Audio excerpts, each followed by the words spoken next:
ከመትባኡ እንተ ጸባብ አንቀጽ እብለክሙ ብዙሃን የሐስሱ ይባኡ ወኢይክሉ። ብፁዕ አባታችን አቡነ ሰላማ በኢትዮጵያ ኦርቶዶክስ ተዋሕዶ ቤተ ክርስቲያን የምዕራብ ጎንደር ሀገረ ስብከት ሊቀ ጳጳስና የቅዱስ ሲኖዶስ አባል፣ ክቡር ታላቁ አባት መላከ ፀሐይ ቆሞስ አባ ኪዳነ ማርያም፣ የዚሁ የደብረ ጽጌ ቅዱስ ዑራኤል ካቴድራል ዋና አስተዳዳሪ፣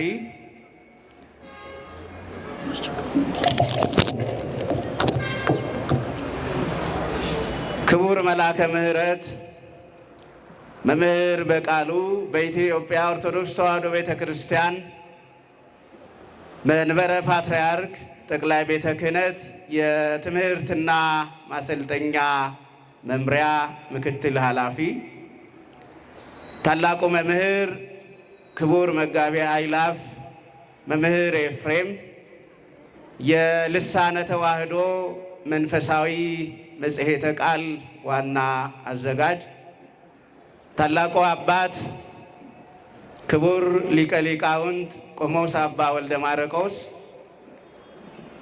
ክቡራን የጉባኤ መምህራን፣ ክቡራን ሊቃውንተ ቤተ ክርስቲያን፣ ካህናት አባቶቻችን፣ የወንጌል መምህራን ሰባክያን፣ ዲያቆናት ወንድሞች፣ ዘማሪያን፣ የሰንበት ትምህርት ቤት ወጣት አባላት፣ ምእመናትና ምእመናን፣ ታቦተ ሕጉን ከመንበሩ ላይ በማውጣት በዚህ ቀን የመታሰቢያ በዓሉ የሚከበረውን የታላቁን ሰማዕት የቅዱስ መርቆሬዎስን የመታሰቢያ ቀን ለማክበር ከሩቅም ከቅርብም የመጣችሁ በሚመችም በማይመችም ሁኔታና ስፍራ ሆናችሁ ይህን መንፈሳዊ ጸጋና ክብር የሚገኝበትን የሰማይ ደጅ ተከፍቶ ጸሎታችን ልመናችን የሚሰማበትን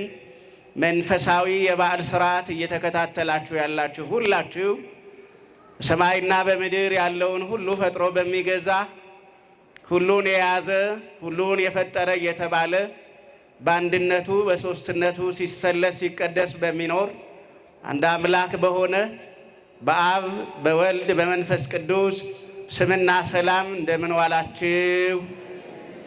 እንደምን አረፈዳችሁ?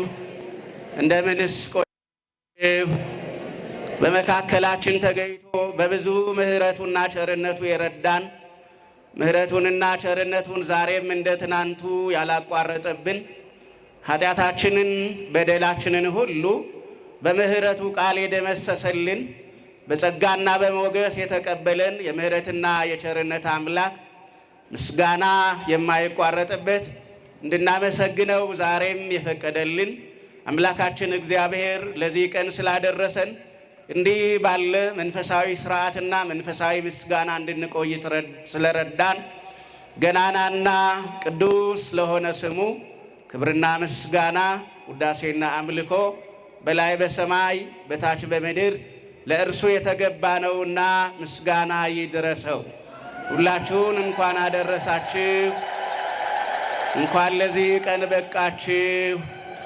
የወጣ በማይመለስበት የተነሳ በማይቀመጥበት የተኛ በማይነሳበት ነገሮቹ ሁሉ ድንገትና ቅጽበት የሚፈጸሙ በሚመስሉበት በዚህ ዘመን ብዙ ሐዘንተኞች፣ የታመሙ፣ የታሰሩ፣ የተቸገሩ ወገኖቻችን በልዩ ልዩ ስፍራ ሆነው በሐዘን በእንባ በመከራና በፈተና ውስጥ ተቀምጠው ባለበት በዚህ ዘመንና ጊዜ እንዲህ ባለ ሁኔታ እግዚአብሔር ረድቶን ቸርነቱና ጸጋው በዝቶልን ስሙን ለማመስገን በጤና ቆመን እንድንገኝ ረዳን አምላካችን እግዚአብሔር ነውና በድጋሜ ስሙ የተመሰገነ ይሁን።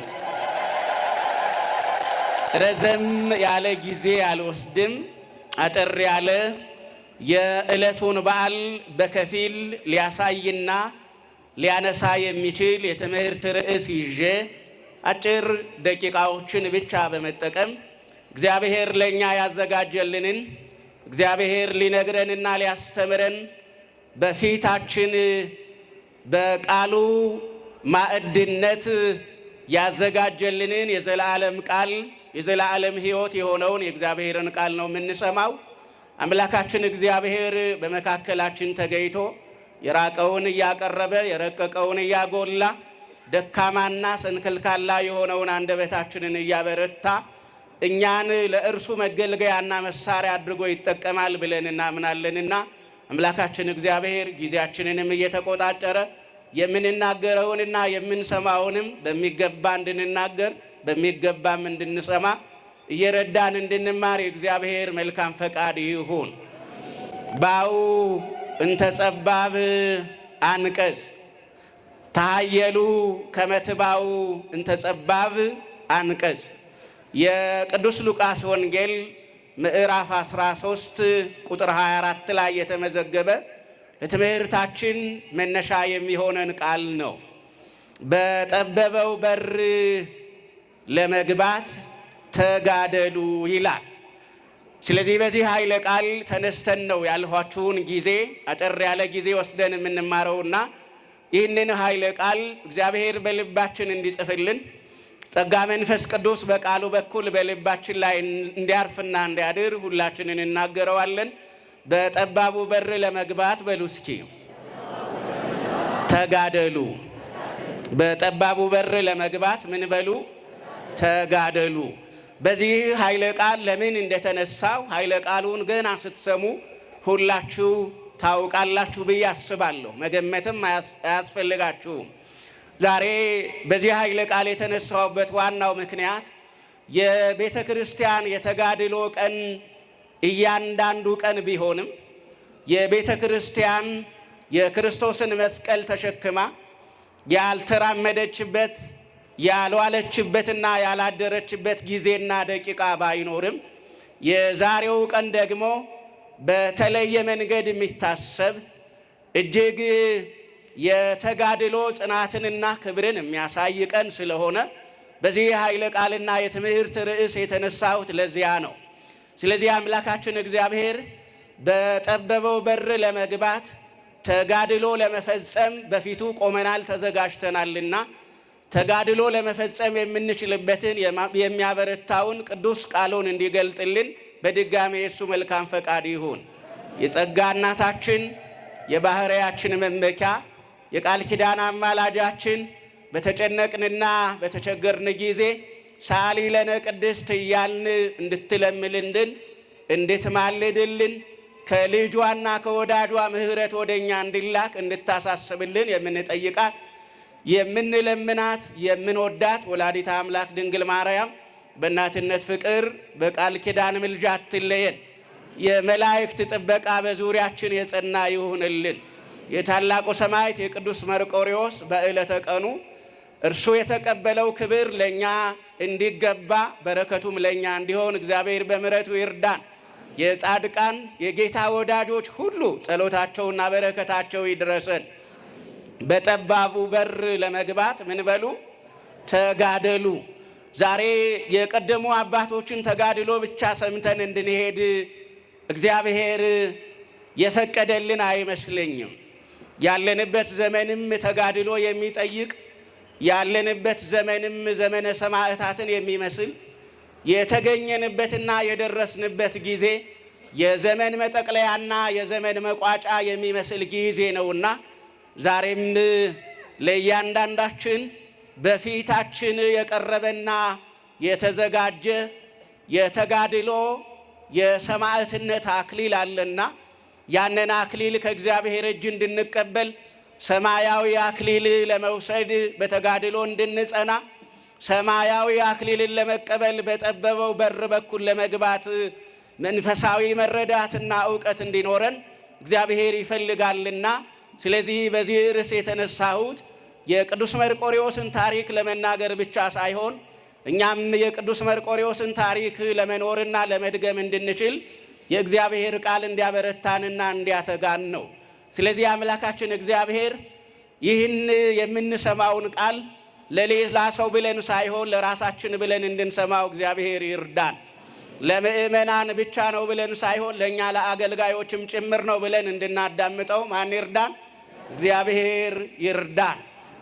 እንግዲህ ይህን ኃይለ ቃል ወይም ይህን የወንጌል ትምህርት ያስተማረንና የነገረን ጌታችን መድኃኒታችን ኢየሱስ ክርስቶስ እንደሆነ ቅዱስ ሉቃስ በጻፈልን በተነሳውበት የመጽሐፍ ቅዱስ ክፍል ላይ በግልጽ ተቀምጧል። ጌታችን መድኃኒታችን ኢየሱስ ክርስቶስ በእኛ መካከል በሥጋ እንደተመላለሰ ተደጋግሞ የተነገረና ሁላችን የምናውቀው ነው።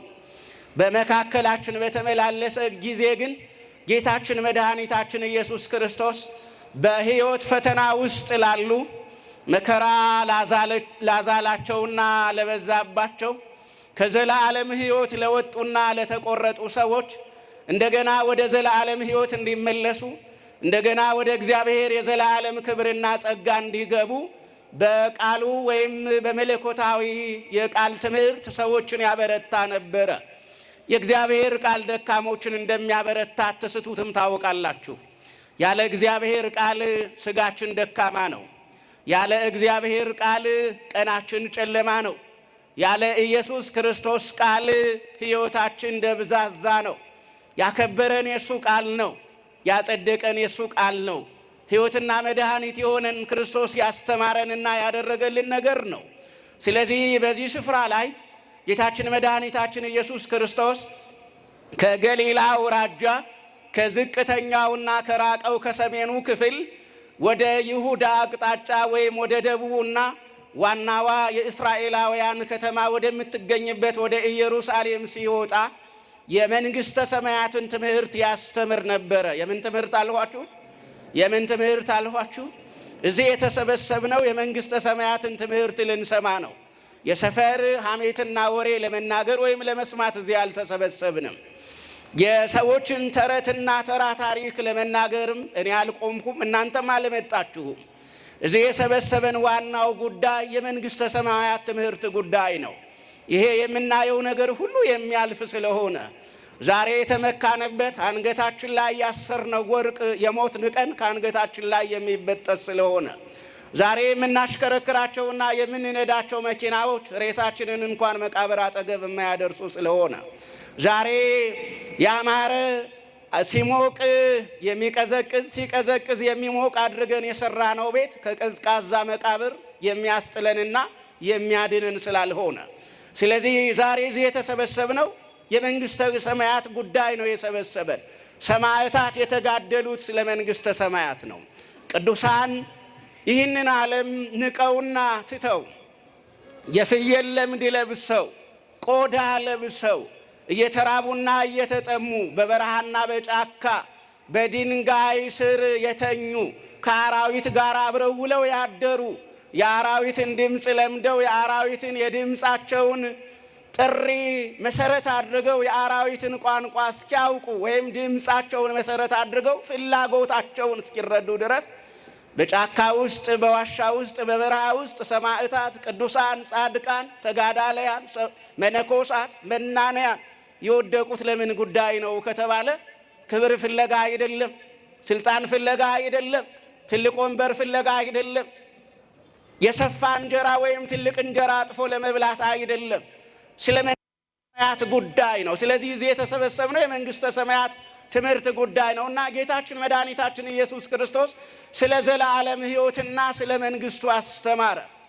እኔ ባለሁበት ለመኖርና ለመሆን የምትፈልጉ ከሆነ ስለ መንግሥተ ሰማያትና ስለ ዘላለም ሕይወት ማወቅ ይገባችኋል እያለ በሚያስተምር ጊዜ አንድ የዚህ ዓለም ነገር የሚያስጨንቀውና የሚያሳስበው የዘላለም ሕይወት ትርጉም ያለው ያልመሰለው ወደ መንግሥተ ሰማያት መግባት ተራ ነገር የመሰለው ወጣት ቀረበና ጌታ ሆይ አንተ የምታስተምረውን ትምህርት ሰምቶ ወደ መንግሥተ ሰማያት የሚገባ እኮ ብዙ ሰው አታገኝም።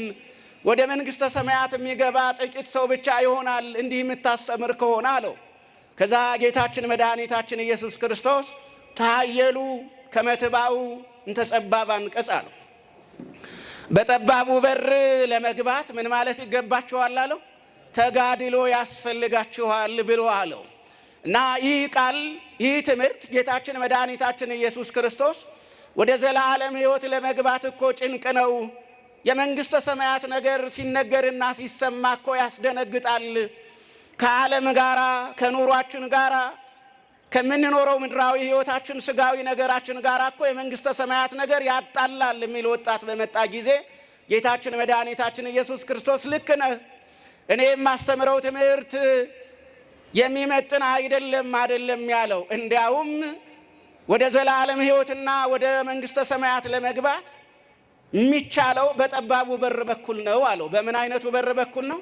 በምን አይነቱ በር በኩል ነው? በጠባቡ በር በኩል ነው መግባት የሚቻለው። በሰፊው በር በኩል የሚያስገባ ወደ ዘላለም ሕይወትና ወደ መንግሥተ ሰማያት የሚወስድ መንገድ የለም አለው። ዛሬ በጠባቡ በር ለመግባት ነው እግዚአብሔር የሚያስተምረን። አዎ ጠባቡ በር ምንድነው ብለን እንነሳ እስኪ ወገኖች። ጠባቡ በር ምንድነው የሚለውን ነገር ካየን አንደኛው የጌታችንን የመድኃኒታችንን የኢየሱስ ክርስቶስን የኛም የሞት መስቀል የሆነውን የክርስቶስን መስቀል ተሸክሞ መጓዝ መራመድ በዚህ ምድር ላይ ጠባብ በር ነው። ለዚያ ነው እይክ ዘይጾረ መስቀለ ሞቱ እይክ ሊጸመደኒ ያለ ጌታ። የሞቱን መስቀል መሸከም መያዝ መውደድ ያልቻለ ሰው እኔ ሊያገለግል አይችልም አለ። ለካ ለእያንዳንዳችን የየራሳችን የሞት መስቀል አለን። ለካ እያንዳንዳችን የምንሸከመው መስቀል አለ። ለካ ለእያንዳንዳችን እግዚአብሔር ያዘጋጀልን ወደ ዘላለም ሕይወት ወደ መንግሥተ ሰማያት በጠባቡ በር በኩል ተሸክመነው ሄደን የምንገባበት የሞት መስቀል አለ። ስለዚህ አንደኛው ጠባቡ በር ምንድነው ከተባለ የሞት መስቀልን መሸከም ነው። ክርስቲያን የሞቱን መስቀል ተሸክሞ ይዞራል። ክርስቲያን ከዓለም ጋር እየተጣላ በምድር ላይ ይኖራል። ክርስቲያን መከራ እየተቀበለ ማንን ያመሰግናል? ማንን ያመሰግናል? እግዚአብሔርን ያመሰግናል። ይህም ያልፋል እያለ ያመሰግናል። ጌታን ተለፍ ስትለው ያልፋል። ቀኑ ጨልሞ እንዳልቀረ ሁሉ በእኔ ላይ የወደቀው መከራ በእኔ ላይ የሆነው መከራ ለዘላለም አይደለም። የደስታ ጊዜ ይመጣል። የምስጋና ጊዜ ይመጣል። የክብር ጊዜ ይመጣል። የጸጋ ጊዜ ይመጣል። አንተን የምታነሳበትና የምታከብርበት ጊዜ ይመጣል እያለ ክርስቲያን ማንን ተስፋ ያደርጋል? በመከራ ውስጥ ሆኖ እግዚአብሔርን ተስፋ ያደርጋል። በድህነት ውስጥ ሆኖ እንደ ባለጸጋ ራሱን ይቆጥራል። ምንም የሌለው ባዶ ሆኖ ጓዳው የደረቀ ምንም አይነት ልምላሜ ምንም አይነት የሚበላ የሚላስ የሚቀመስ በቤቱ የሌለ ሆኖ ቤቴ ሙሉ ነው ብሎ ማንን ያመሰግናል? እግዚአብሔርን ያመሰግናል። የቀደሙ አባቶቻችን እንዲህ ኖሩ፣ እንደነገርኳችሁ ቃል ኖሩ።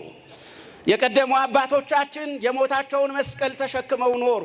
የዛሬውን በዓል ስናከብር በጠባቡ በር ለመግባት ፍጹም የሆነውን ተጋድሎ ያደረገውን ቅዱስ መርቆሬዎስን ነው የምናስበው። ስለዚህ ቅዱስ መርቆሬዎስ የሞት መስቀላቸውን ከተሸከሙ ሰማዕታት፣ የክርስቶስ ምስክሮች፣ የእግዚአብሔር ወዳጆች፣ አገልጋዮች መካከል አንዱ ቅዱስ መርቆሬዎስ ነው። ተወዳጁ ሰማዕት፣ ታላቁ ሰማዕት፣ በመከራና በፈተና ውስጥ ያለፈው ሰማዕት፣ መከራውንና ፈተናውን በደስታ የተቀበለው ሰማዕት ቅዱስ መርቆሬዎስ። ሁላችሁም ታሪኩን ታውቁታላችሁ። ታሪኩ ላይ ብዙ አልቆይም። እንግዲህ ቅዱስ መርቆሬዎስ የመጀመሪያ ስሙ ቅድም በዝማሬው እንደሰማችሁት ፒሉፓዴር ተብሎ ይጠራ ነበር ይላል። ቅዱስ መርቆሬዎስ ከሚያምኑ ቤተሰብ አልተወለደም። ወላጆቹ ስመ እግዚአብሔርን የማይጠሩ ሃይማኖተ ክርስትና ያልነበራቸው ነበሩ መጀመሪያ ላይ።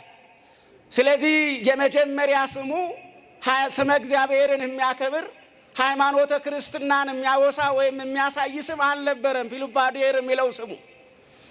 ከዛ በኋላ ግን የቅዱስ መርቆሬዎስ ቤተሰቦች በብዙ መከራና ፈተና ውስጥ እያለፉ ሳለ የወንጌል ቃል ሰሙ። የምን ቃል ሰሙ?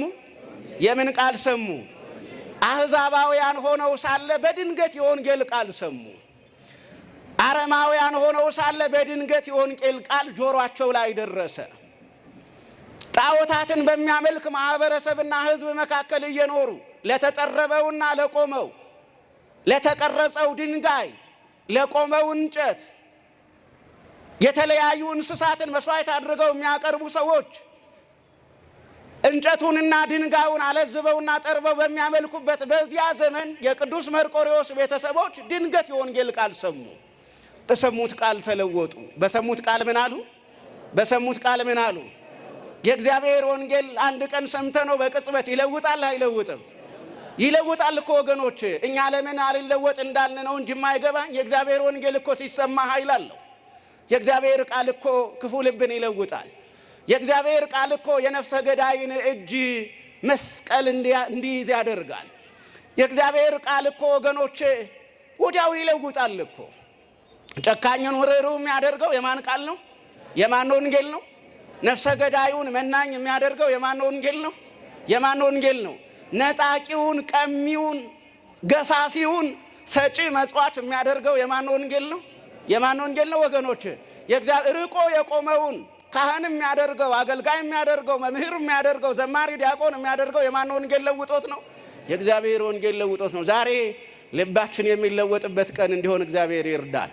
ልብስ ለውጠን መተናል። ልባችንን ጌታ ይለውጥልን። ልብስ ቀይረን መተናል። ህይወታችንን ማን ይቀይርልን?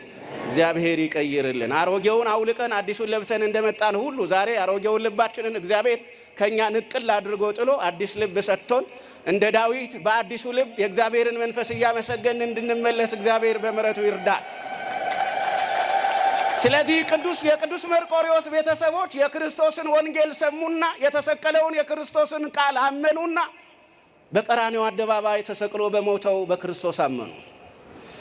በቀራንዮ አደባባይ የተሸነፈ በመሰለው ግን መቃብርንና ሞትን ድል አድርጎ በተነሳው በአብ ቀኝ በተቀመጠው እንደገና በኃጥአንና በጻድቃን ለጻድቃን ሊፈርድላቸው በኃጥአን ሊፈርድባቸው በሚመጣው በክርስቶስ አምነው ተጠመቁ። እግዚአብሔር ይመስገን ወገኖች ተጠመቁ። ከዛ በተለይ እናቱ ልጇን ወዲያው ስሙን ለውጣ መርቆሬዎስ አለችው። መርቆሬዎስ ማለት ፍቁረ እግዚአብሔር ማለት ነው። የማን ወዳጅ ማለት ነው? የማን ወዳጅ ማለት ነው? ከዛሬ ጀምሮ እግዚአብሔርም አንተን ወዶሃል፣ አንተም ማንን እየወደድክ ትኖራለህ አለችው? እግዚአብሔርን እየወደድክ ትኖራለህ አለችው። ወዳጅህ እግዚአብሔር ነው አለችው። ሰው ወዳጅ ብታደርገው ይከዳል፣ አባትህም ጥሎ ይጠፋል፣ እኔም እሞታለሁ። እኔ ስሞት አባትህ ሲጠፋ የማይለይ የሁል ጊዜ ወዳጅህ እሱ በሰማይ ያለው ማን ነው አለችው? እግዚአብሔር ነው። እውነተኛ ወዳጅህ እግዚአብሔር ነው። ታምኖ የማይከዳ ወዳጅህ እግዚአብሔር ነው። ምሎ መሐላውን የማያፈርስ ቃል ኪዳኑን የማያፈርስ ወዳጅ እግዚአብሔር አለ። በእኔም አትደገፍ፣ በአባትህም አትደገፍ፣ በአባትህ ስልጣንም አትመካ፣ በእኔም እናትነት አትመካ።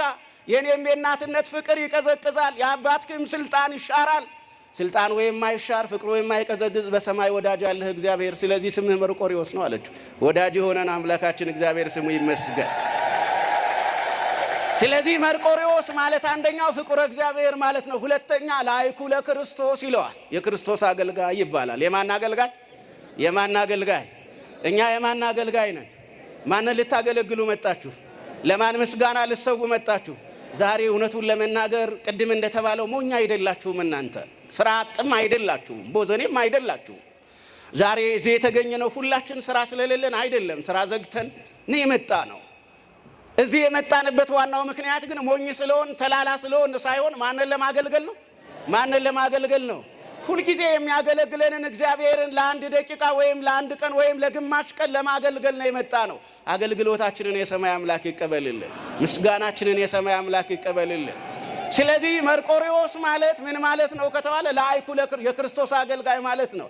ይሄ የክርስቶስ አገልጋይ ቅዱስ መርቆሬዎስ በተለያዩ በምድር ላይ በነበሩ ታሪኮች አለፈ እንደ ማንኛውም ሰው።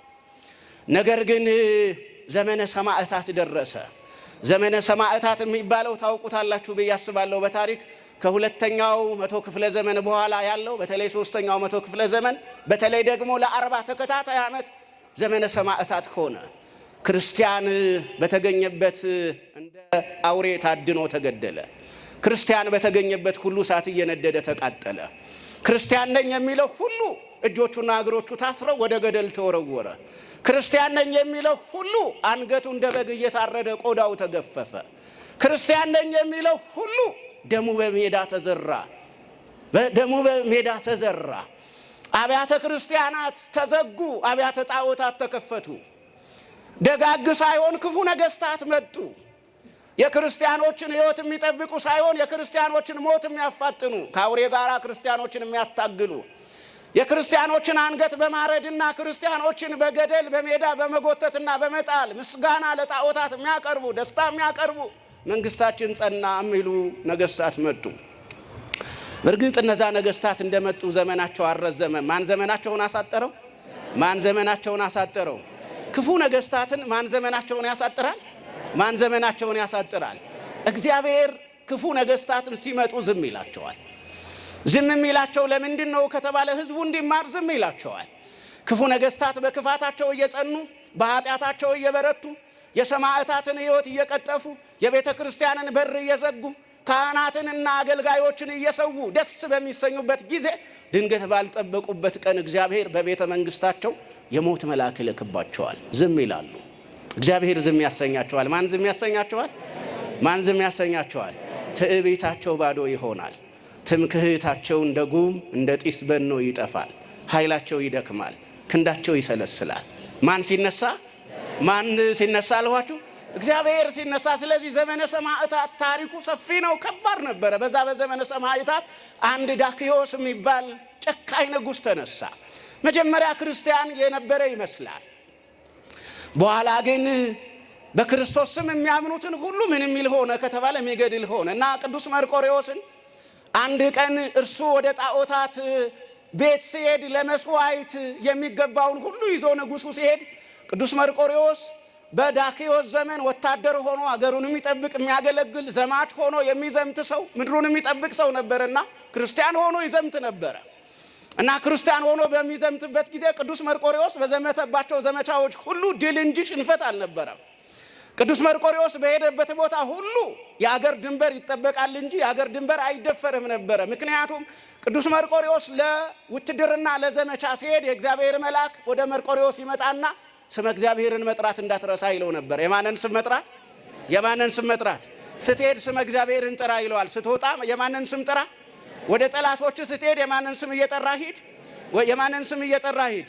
የእግዚአብሔርን ስም እየጠራ ሂድ። ዳዊት እንዳለው ብከነ ወጎሙ ለኩሎሙ ጸርነ፣ ጠላቶቻችንን ሁሉ ስምህን ጠርተን ምን እንላቸዋለን አለ ዳዊት? ድል እናደርጋቸዋለን። እውነት ነው። የእግዚአብሔር ስም መዋኢ ነው። የእግዚአብሔር ስም ኃያል ነው። የእግዚአብሔር ስም የጠላትን ኃይል ያደቃል። የእግዚአብሔር ስም ጠላትን ከጉልበት በታች እንዲንበረከክ ያደርገዋል። ስለዚህ ቅዱስ መርቆሬዎስ የእግዚአብሔርን ስም እየጠራ ይሄዳል። በሄደበት ቦታ ሁሉ ድል አድርጎ ይመለሳል እና ዳክዮስ ሀገራዊ ድል አገኘ፣ ትልቅ ድል አገኘ። ያንን የድል በዓል ማከብረው ጣዖታት ቤት ሄጄ ነው አለ። የታደለ ሰው በማን ቤት ያከብራል? የታደለ ሰው በማን ቤት ያከብራል? በእግዚአብሔር ቤት ያከብራል እና እዛ ሄጄ ነው አለ። ግን ቅዱስ መርቆሬዎስ ደግሞ አይ እኔ የእግዚአብሔርን ስም ጠርቼ ድል አድርጌያለሁ ቤተ ጣዖት አልገኝም ብሎ ቀረ። ከዛ በኋላ መርቆሬዎስን የሚያውቁት ሰዎች ወደ ንጉሱ ቀርበው ዛሬ እኮ ያ የምትወደው የምትሾመው ከፍ ከፍ የምታደርገው ብርቱ ተዋጊ ነው ኃያል ነው የምትለው ወታደር መርቆሬዎስ እኮ አልመጣም ማለት። ዳክዮስ መርቆሬዎስን ለምን አልመጣህም ብሎ ጠየቀው። አይ እኔ እዚህ አልመጣም፣ እኔ እግዚአብሔር ነኝ አለው። እኔ ማን ነኝ? እኔ ማን ነኝ? እኔ ማንን ስም የምጠራ ነኝ? የእግዚአብሔርን ስም የምጠራ ነኝ እንጂ እኔ ስም ጣዖት የምጠራ አይደለሁም። እኔ የምንበረከከው ለሰማይ አምላክ ነው። እኔ ለምድር ለጣዖታት አልንበረከክም። የኔ ምስጋና ለእንጨት አይደለም፣ ሰማይንና ምድርን ለፈጠረ ለፍጥረታት ሁሉ ጌታ ለኃያሉ ንጉሥ ለእግዚአብሔር ነው እንጂ ለፍጡር ምስጋና አላቀርብም አለ። ከዛ ወዲያው ንጉሱ ተናደደ፣ እንዲገረፍ አደረገው። በርጥብ እንጨት ተመታ። እንደገና ከላም ወይም ከበሬ ቆዳ በተፈተለ ተገረፈ። እጆቹና እግሮቹ በሰንሰለት ታሰረ። ከዛ ወደ ሩቅ ምድር ይሄድ ተብሎ ወደ ታች ወደ ቂሳሪያ ወደ ሩቅ ምድር ተላከ። በዛ በተላከበት ክፉ ገዢ ደግሞ አጋጠመው። ከዛ በኋላ ብዙ ከተገረፈ ብዙ መከራ ከተቀበለ በኋላ በዛሬው ቀን ቅዱስ መርቆሬዎስ በደስታ ጌታዬ ሆይ ኢየሱስ ክርስቶስ ሆይ ነፍሴ ወደ አንተ እየመጣች ነው ተቀበላት ብሎ ዛሬ ነፍሱን ሰጠ። የጽድቅ አክሊል ከሰማይ መጣለት። ምድር በብርሃን የተሞላችበት መርቆሬዎስ ሰማዕት የሆነበት ቀን ነው የዛሬው ቀን ነው። ያ ማለት በተነሳበት ርዕስ መሰረት ቅዱስ መርቆሬዎስ በሰፊው በር በኩል ገባ፣ በጠባቡ በር በኩል። በየትኛው በር በኩል ነው? ክርስትና ጠባብ በር ነው። ክርስትና ምን አይነት በር ነው? ክርስትና ጠባብ በር ነው። ክርስትና ጠባብ በር ነው። አትዋሹ ይላል ክርስትና። አትስረቅ ይላል ክርስትና። ጠላትህን ውደድ ይላል ክርስትና።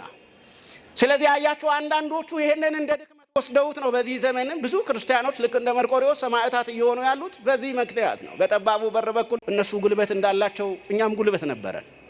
እነሱ እጅ እንዳላቸው ለኛም ማን እጅ ሰጥቶናል? እግዚአብሔር እጅ ሰጥቶናል አይደለ? የኛም እጅ ሌላ ነገር ባያደርግ ድንጋይ መወርወር ያቅተዋል? አያቅተውም ነበረ አይደለ እንዴ? ግን የኛ እጅ የደከመ የመሰለው በየትኛው በር በኩል እየገባን ነው?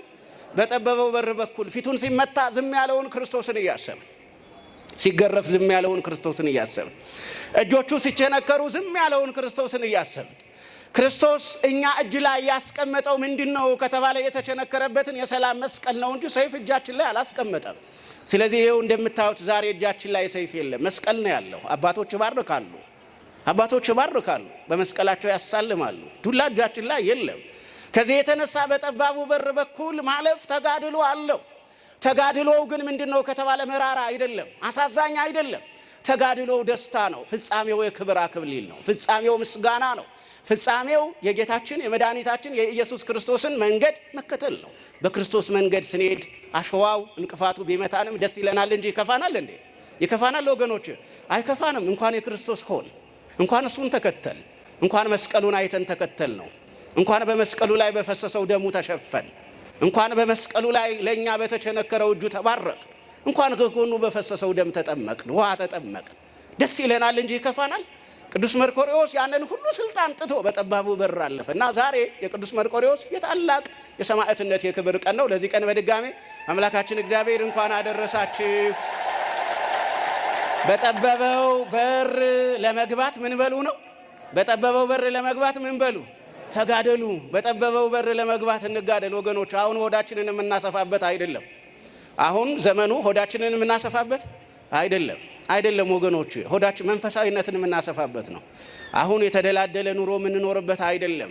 ነገ ተነስቶ ወደማያውቀው ሀገር እንደሚሄድ ወታደር እኛም እንደዛ የክርስቶስ ወታደር ሆነን ተዘጋጅተን መኖር ይገባናል። ተዘጋጅተን ለመኖር እንድንችል እግዚአብሔር በምሕረቱ ይርዳን። በዚህ አሁን እኛ ባለንበት ዘመን በልዩ ልዩ ስፍራዎች በሀገራችንም በውጭም የቅዱስ መርቆሬዎስን የሰማዕትነት መንገድ የተቀበሉ ቀድመውን የሄዱ ሰማዕታት አሉ። እነሱ ቀድመውን ሄደዋል። ወደ ኋላ ስለቀረን እናዝናለን። መከራቸው ከባድ መሆኑን ስናውቅ እናነባለን። የተገደሉት፣ የተሰቃዩት፣ የታረዱት በጨካኞች መሆኑን ስናውቅ ርኅራኄ በሌላቸው ሰዎች መሆኑን ስናውቅ እናዝናለን። መንገዳቸው ግን የጽድቅ መንገድ ነው። መንገዳቸው የምን መንገድ ነው? የምን መንገድ ነው? የጽድቅ መንገድ ነው። ማን ተቀብሏቸዋል? ገና ምንም የማያውቁ ሕፃናት ሲገደሉ ማን በደስታ ይቀበላቸዋል? እድሜያቸውን የጨረሱ የሚያስታርቁ አረጋውያን ሲገደሉ ማን በደስታ ይቀበላቸዋል? እግዚአብሔር በደስታ ይቀበላቸዋል። ግን ለሚቀረው ትውልድ ወዮ ነው አይደለ? ለሚቀረው ትውልድ ወዮ። ረሃብ ለሚቀጣው፣ ሰይፍ ለሚመታው፣ አንበጣ ለሚበላው፣ መከራ ለሚበዛበት፣ ሞት ፈልጎ ለማያገኘው፣ በመከራ ውስጥ ረጅም ዘመን ለሚቆየው ለዛ ትውልድ ወዮ ነው እንጂ የሚባለው። እነዚህ ሰማዕታትማ ሄደዋል። የደማቸው ፍሬ ቤተክርስቲያን ስታስበው ትኖራለች። የመርቆሬዎስን የደም ፍሬ ቤተክርስቲያን እያሰበች ዛሬ ታቦተ ሕግ አውጥታ በመርቆሬዎስ ስም ቤተክርስቲያን ሰርታ እንደምታከበር ሁሉ የነሱንም የሰማዕትነት ዘመን የሚያስብ ትውልድ ክርስቲያን ይመጣል። እግዚአብሔር ሰው ያስነሳል አይደለ?